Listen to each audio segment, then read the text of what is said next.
Assalamualaikum warahmatullahi wabarakatuh. Salam sejahtera untuk kita semua. Untuk materi hari ini kita akan membahas tentang kaidah penskalaan dan penentuan skor. Ada beberapa hal yang akan kita bahas, yaitu yang pertama teknik pengukuran psikologis, yang kedua pendekatan dalam penskalaan, dan yang ketiga penentuan skor. Ini ada beberapa kalau dilihat dari teknik pengukuran psikologi ya. Ini ada skala berdasarkan tipe data, kemudian skala paling umum yang digunakan dalam psikologi, ya. Untuk yang berdasarkan tipe data, skala itu ada 4 jenisnya ya. Pertama itu skala nominal, yang kedua skala ordinal, yang ketiga skala interval, dan yang keempat itu skala rasio. Sedangkan untuk skala yang paling umum digunakan dalam pengukuran psikologi itu ada skala Likert, ada skala Thurston, kemudian ada skala Goodman, ada semantik diferensial, dan ada skala rating atau rating scale. Nah, secara khusus dalam bimbingan dan konseling itu sendiri gitu ya, skala yang digunakan, itu yang paling sering digunakan itu adalah ada 2, ada skala binary atau binary scale dan skala rating atau rating scale. Nah, untuk skala binary ini digunakan untuk memperoleh jawaban yang tegas dan konsisten gitu ya. Nah, jadi nanti kemarin teman-teman sudah menyusun blueprint, kemudian melakukan penulisan item. Nah, nanti di sana bisa dilihat kira-kira opsi jawabannya apa ya gitu, sehingga kita nanti menentukan skala pengukurannya gitu ya. Saya hanya ingin opsi jawabannya 2, ya dan tidak gitu.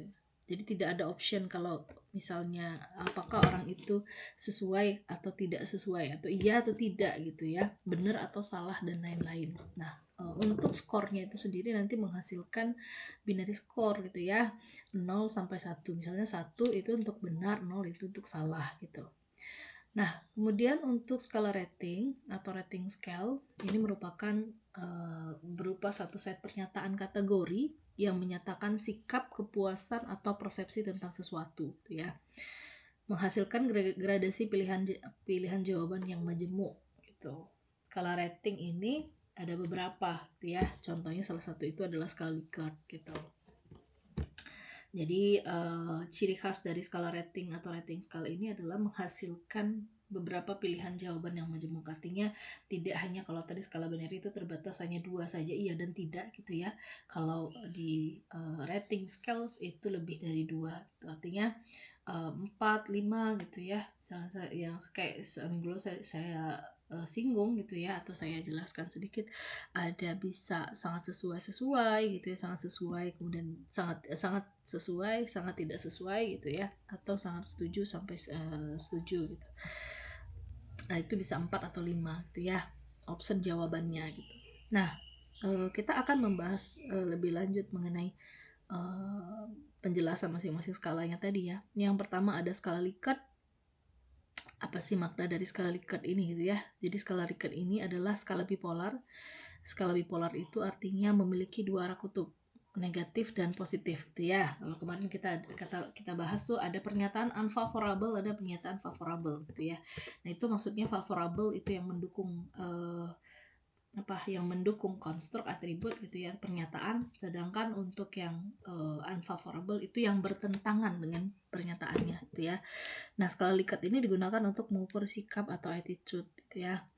Kemudian pernyataan positif diberi skor berurutan dari 5, 4, 3, 2, 1. Pernyataan negatif diberi skor berurutan dari 1, 2, 3, 4, 5. Nah, jadi untuk pemberian skornya gitu ya. Jadi skor nanti untuk skala Likert ini itu yang positif biasanya diberikan skor 5, 4, 3, 2, 1. Kemudian untuk yang negatif itu 1, 2, 3, 4, 5. Misalnya kalau misalnya pernyataannya itu negatif, nah seperti ini ya, saya menyelesaikan tugas yang diberikan guru tepat waktu. Apakah ini mendukung konstruk atau tidak gitu ya? Kalau item ini mendukung, maka sangat sesuai, tidak sesuai, sangat tidak sesuai. Ini contohnya 4 ya. Berarti kalau pernyataannya itu positif, maka diberi skor 4, sangat sesuai.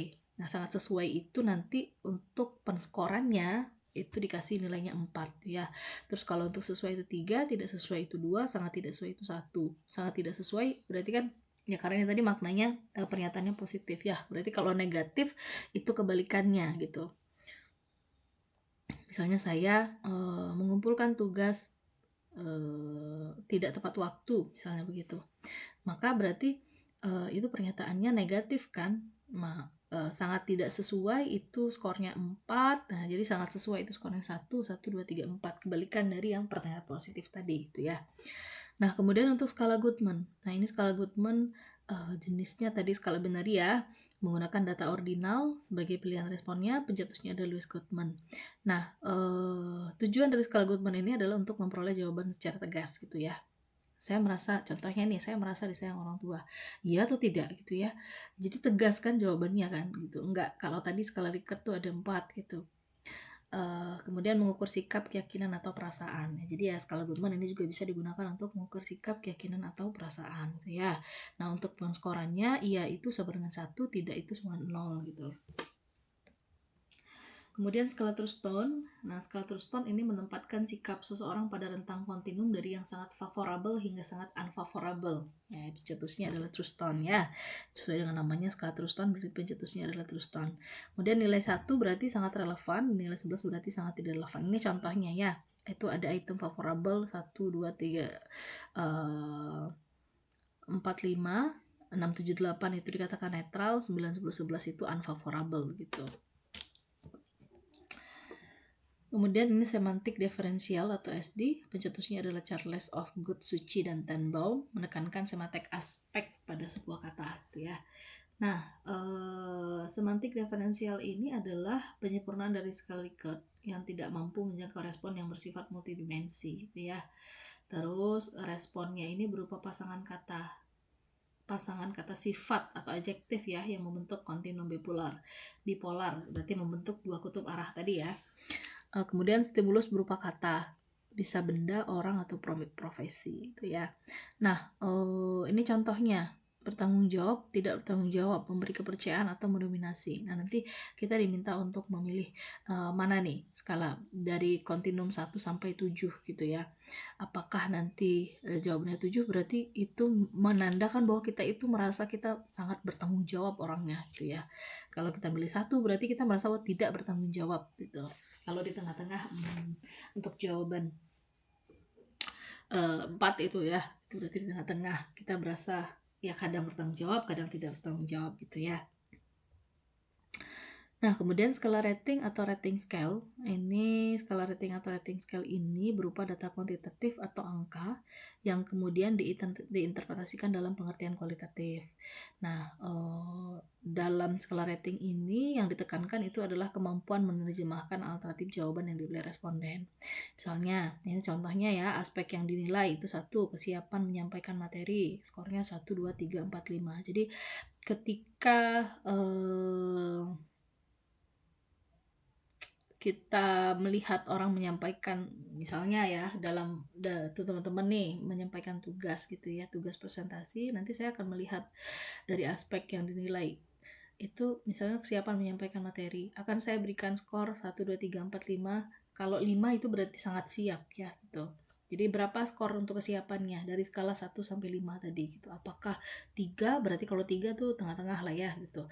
Kalau 1 berarti itu sangat tidak siap gitu. Terus kejelasan menyampaikan materi, pemanfaatan media dan teknologi pembelajaran gitu. Misalnya ini dalam hal micro teaching misalnya gitu ya. Nah, tadi kan kita lihat skala rating itu berupa data kuantitatif angka yang kemudian diterapkan dalam pengertian kualitatif. Jadi nanti untuk penginterpretasiannya dalam skala rating atau rating scale ini itu berupa maknanya itu makna kualitatif gitu ya. Oke, ini pendekatan dalam penskalaan. Ini bahasan yang kedua ya. Apa sih definisi penskalaan itu gitu ya? Kalau ditanya apa bedanya, ibu mengatakan skala motivasi belajar, terus ini ada penskalaan gitu ya. Sebenarnya apa makna dari penskalaan itu gitu ya. Jadi makna penskalaan itu adalah suatu proses untuk menentukan letak stimulus atau kategori respon pada suatu ketentuan psikologis. Itu tadi ya, 1, 2, 3, 4, 5 itu adalah proses kita untuk menentukan letak stimulus atau kategori respon kita tuh di mana itu. Dari kontinum itu berarti letak atau jaraknya itu kan 1, 2, 3, 4, 5. Nah itu adalah kontinum psikologisnya. Jadi kita tuh nanti ketika melakukan ya ketika respon memilih itu letaknya itu dari 1, 2, 3, 4, 5 itu di mana gitu. Nah, lalu apa sih tujuan dari penskalaan itu sendiri gitu ya? Jadi tujuan penskalaan itu adalah untuk mengembangkan skala dengan karakteristik pengukuran yang diinginkan gitu. Angka yang diberikan kepada seorang berdasarkan tanggapannya terhadap item skala disebut nilai skala. Nah, makanya tadi kan kontinumnya 1 2 3 4 5 itu berarti 1 2 3 4 5 itu adalah nilai skalanya. Nah, ini nanti yang akan digunakan untuk melakukan pengolahan data gitu atau analisis data gitu ya. Nah, ini ada beberapa jenis penskalaan ya, ada penskalaan stimulus, ada penskalaan respon, kemudian ada penskalaan subjek. Nah, untuk penskalaan stimulus ini bertujuan untuk menempatkan stimulus dalam sebuah kontinum gitu ya. Jadi stimulus yang ditempatkan istilahnya begitu. Kemudian untuk penskalaan respon itu bertujuan untuk meletakkan respon-respon pada sebuah kontinum. Kalau tadi stimulus, kalau sekarang respon gitu ya. Kemudian untuk penskalaan subjek berarti bertujuan untuk menempatkan subjek atau individu dalam sebuah kontinum gitu. Kata kuncinya ya berarti kalau penskalaan stimulus itu yang ditempatkan dalam kontinum itu adalah stimulus. Kalau untuk penskalaan respon itu yang diletakkan dalam kontinumnya itu adalah respon. Sedangkan untuk penskalaan subjek berarti yang ditempatkan itu adalah subjek atau individunya gitu ya, yang dinilai lah istilahnya begitu ya. Oke, untuk jenis penskalaan stimulus, ini ada skala Thurston. Contoh dari penskalaan stimulus itu adalah skala Thurston ya. Nah, ada dua jenisnya, ini ada perbandingan pasangan, ada interval tanpa setara. Misalnya untuk perbandingan pasangan ini berarti kita melakukan penilaian dengan cara membandingkan objek. Contohnya, coba bandingkan 5 jenis buah apel, jeruk, mangga, durian, dan pisang. Hasilnya apel, mangga, pisang, mangga, jeruk, durian, durian, apel gitu ya. Jadi kita membandingkan apel dengan mangga, pisang dengan mangga, jeruk dengan durian, durian dengan apel gitu. Jadi dari jenis buah ini ya silakan aja kita membandingkan kelima jenis itu tadi. Namanya membandingkan berarti ada pasangannya gitu ya. Kemudian metode ini muncul untuk interval tanpa setara ya. Metode ini muncul sebagai alternatif keterbatasan dari metode perbandingan pasangan yang harus membandingkan banyak pasangan. Itu tadi ya, karena 5 jenis berarti dari kelima jenis itu tadi ada berapa pasangan ya kira-kira yang bisa dihasilkan gitu ya, atau yang bisa dibandingkan gitu. Nah, kalau untuk yang di interval tanpa setara ini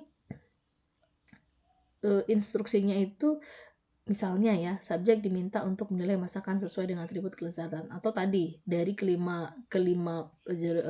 buah tadi itu, menurut subjek itu mana yang paling disukai gitu ya. Paling disukai, tidak disukai, sama ya sedang lah gitu ya. Nah, ini kalau contoh yang dituliskan di sini, subjek diminta untuk menilai masakan sesuai dengan atribut kelezatannya, tidak lezat, sedang, atau lezat gitu. Jadi kita tidak membandingkan antara makan dari beberapa jenis makanan gitu ya, atau masakan dari soto dengan mie ayam, terus mie ayam dengan bakso misalnya gitu, terus soto dengan bakso. Nah, enggak, tapi kita meletakkan itu dalam suatu kontinum lezat, tidak lezat, atau sedang gitu ya. Kemudian penskalaan berorientasi respon, ini maknanya adalah penskalaan ini bertujuan untuk respon masing-masing individu terhadap stimulus itu bervariasi. Jadi kenapa penskalaan berorientasi respon ini? Karena ya respon masing-masing individu ketika dihadapkan dengan suatu stimulus itu ya bervariasi atau bermacam-macam gitu ya, sehingga ini mengcover beberapa istilahnya tuh beberapa alternatif jawaban gitu ya. Nah, ada dua jenis. Untuk penskalaan berorientasi respon ini adalah rating yang dijumlah atau summative rating gitu ya. Contohnya itu ada salah satunya skala Likert. Nah, skala Likert ini ada dua hal gitu ya. Ada tipe pernyataan, ada tipe respon. Maksudnya dalam skala Likert ini tipe pernyataannya itu berupa kognitif, afektif, dan konatif. Sedangkan untuk tipe responnya itu ada beberapa ya, ada persetujuan, setuju tidak setuju, berarti kalau frekuensi itu sering, tidak sering, selalu gitu ya. Kemudian kepuasan, puas, tidak puas, sangat puas gitu. Efektivitas, efektif, tidak efektif gitu ya. Kualitas ya bagus, jelek, ya itu kualitas. Jadi tipe responnya itu ada bermacam-macam. Terus kemudian untuk tipe pernyataannya juga difokuskan kepada ya ketiga ini tadi ya, kognitif, afektif, dan konatif. Nah, kemudian untuk penskalaan berorientasi subjek, asumsinya adalah satu, respon-respon merupakan tiruan atau replikasi satu sama lain. Jadi respon-respon itu yang muncul karena sebagai replikasi antara satu dengan yang lainnya gitu ya. Kemudian gradasi respon terhadap stimulus tidak diperhatikan. Jadi tidak dianggap hal yang penting gitu ya untuk gradasi responnya itu gitu. Kemudian respon diberi bobot sama dengan besaran skor respon, tidak ada dasar yang jelas. Jadi dalam skala berorientasi subjek ini ya responnya itu bobotnya atau besaran skornya itu ya tidak ada dasar yang jelas, istilahnya tidak jelas lah begitu ya. Kemudian sering dijadikan dasar penyusunan skala kognitif. Nah, penyusunan skala kognitif ya. Contoh, seorang ibu hamil memasuki kereta yang Anda sedang tumpangi, namun tidak ada tempat duduk yang kosong. Nah, jawabannya atau pilihannya ini A, meminta orang yang lebih muda untuk memberikan tempat duduk, B, menunggu respon orang lain, jika tidak ada baru memberikan tempat duduk. Gitu. Nah, ini kenapa dikatakan berorientasi subjek, karena kan tergantung dari subjeknya kan, nanti dia akan memilih apakah meminta orang yang lebih muda untuk memberikan tempat duduk atau menunggu respon orang lain, jika tidak ada baru memberikan tempat duduk gitu ya. Jadi makanya dikatakan tadi bahwa responnya itu diberi bobot sama dan besaran skor respon tidak ada dasar yang jelas gitu ya.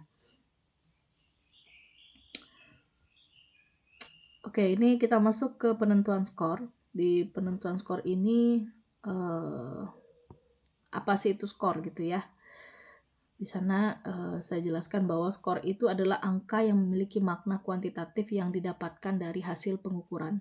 Jadi skor itu adalah angka. Ya, kalau berbicara mengenai angka itu pasti maknanya kuantitatif gitu ya.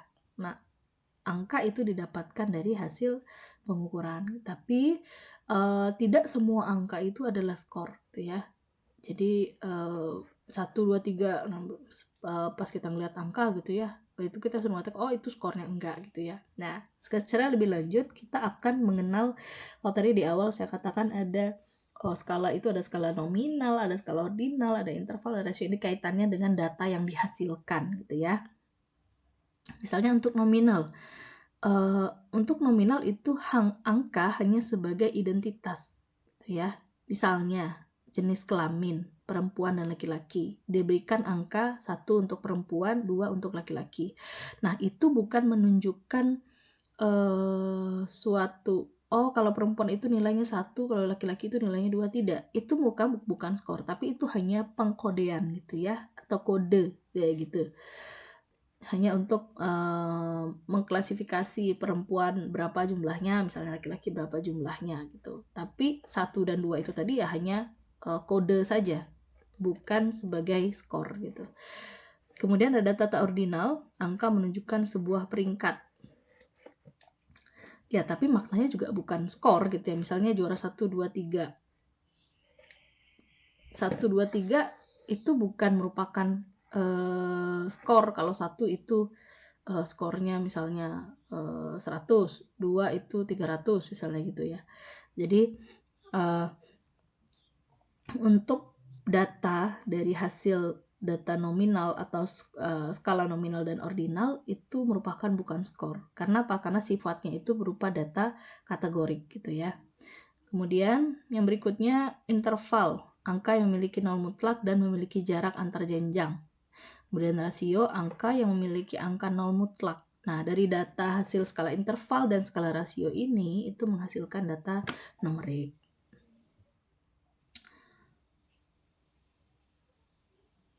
Oke, kemudian lebih lanjut ya, jenis skor itu ada 2, ada skor tidak standar dan ada skor standar.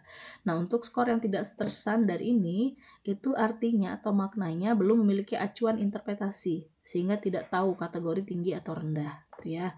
Sedangkan untuk skor standar itu artinya memiliki acuan interpretasi, sehingga bisa menentukan apakah masuk kategori tinggi atau rendah, gitu. Oke, untuk penerapan skor. Jadi sebenarnya ini sudah saya singgung juga ya. Misalnya ini skala yang kita buat itu motivasi berprestasi, itemnya itu saya menyelesaikan tugas yang diberikan guru tepat waktu. Responnya adalah sangat sesuai. Maka skor yang kita berikan adalah berarti 5, karena tadi item pernyataannya itu positif gitu ya. Tapi kalau jawabannya sangat tidak sesuai, maka skornya itu adalah 1 gitu.